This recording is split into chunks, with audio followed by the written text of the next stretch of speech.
केंद्रीय मंत्री स्मृति ईरानी ने आज महिला एवं बाल विकास मंत्रालय के उप क्षेत्रीय सम्मेलन को संबोधित किया।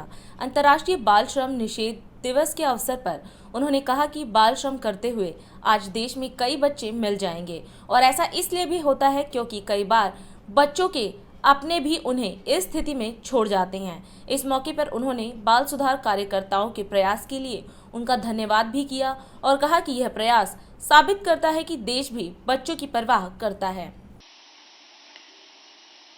और जब पूरे विश्व की नजर चाइल्ड लेबर जैसे एक संगीन विषय पर है, तब इस कार्यक्रम में जो उपलब्धियों को गिनवाता है, उस कार्यक्रम में विराजित हैं इस मंच पर दो केंद्र सरकार के मंत्री।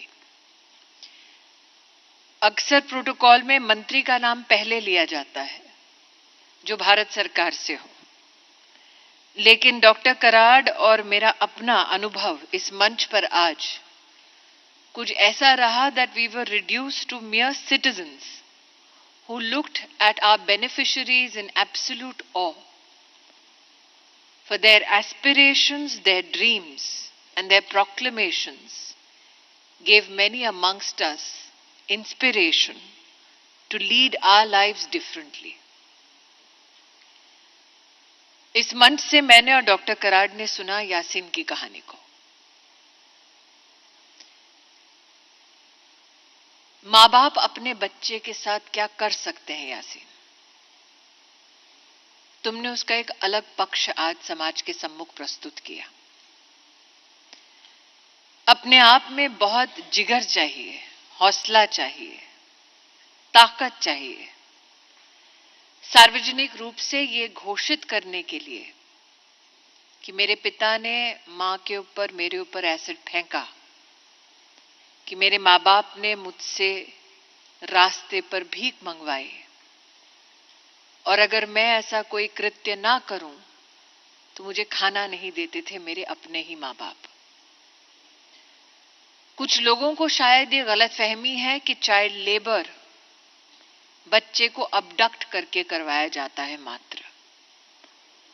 बहुत कम लोगों को इस बात का एहसास है कि वो बच्चे जो सड़कों पर कई बार भीख मांगते मिलते हैं, लेबर करते हुए मिलते हैं, उनका कोई अपना ही उन्हें ऐसी परिस्थिति में छोड़ जाता है। Your life, Yasin, is a life which inspires.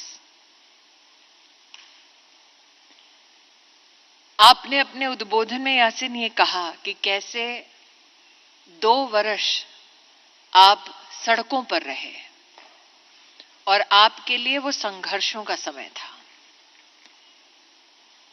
कई लोग ऐसे हैं जिंदगी में जो संघर्ष में टूट जाते हैं। एक बच्चा संघर्ष को कैसे झेलता है, जूझता है, और जब वो एक अडल्ट होता है तो कैसे दूसरे बच्चों की मदद करता है, उसका एक अप्रतिम उदाहरण आज आपने इस सभागार में प्रस्तुत किया। मैंने जब यासीन की कहानी सुनी, मैंने खड़े होकर यासीन कोई ताली नहीं बजाई तुम्हारे लिए, और तुम देख रहे थे मेरी ओर कि मंत्री का कोई रिएक्शन नहीं आया। एक मां होने के नाते मेरे पास शब्द नहीं थे कि कैसे माँ बाप तुम्हें इतने संघर्षों में झोंक सकते हैं।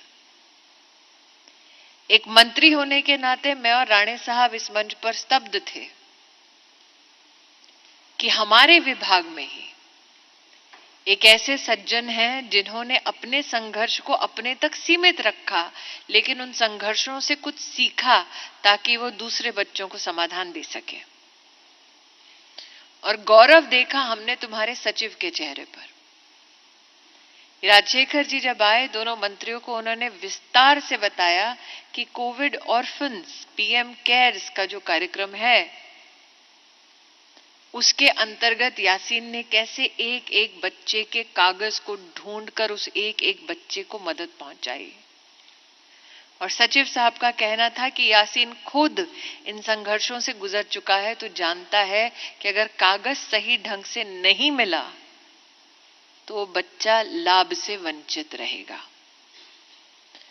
So while the secretary was speaking, Yasin, my belief is none of those children are orphans because you stand with them, as does the Prime Minister of India.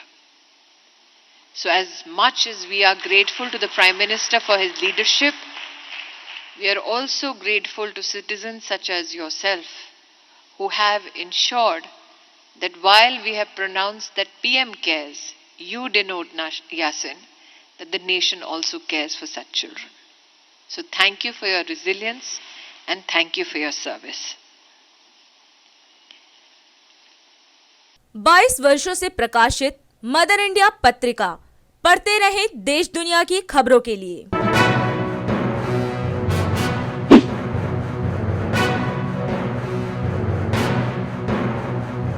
26वें वर्ष में आपके लोकप्रिय समाचार पत्र इंडिया दर्पण का प्रवेश। आप देखते रहे अपने क्षेत्र की खबरें।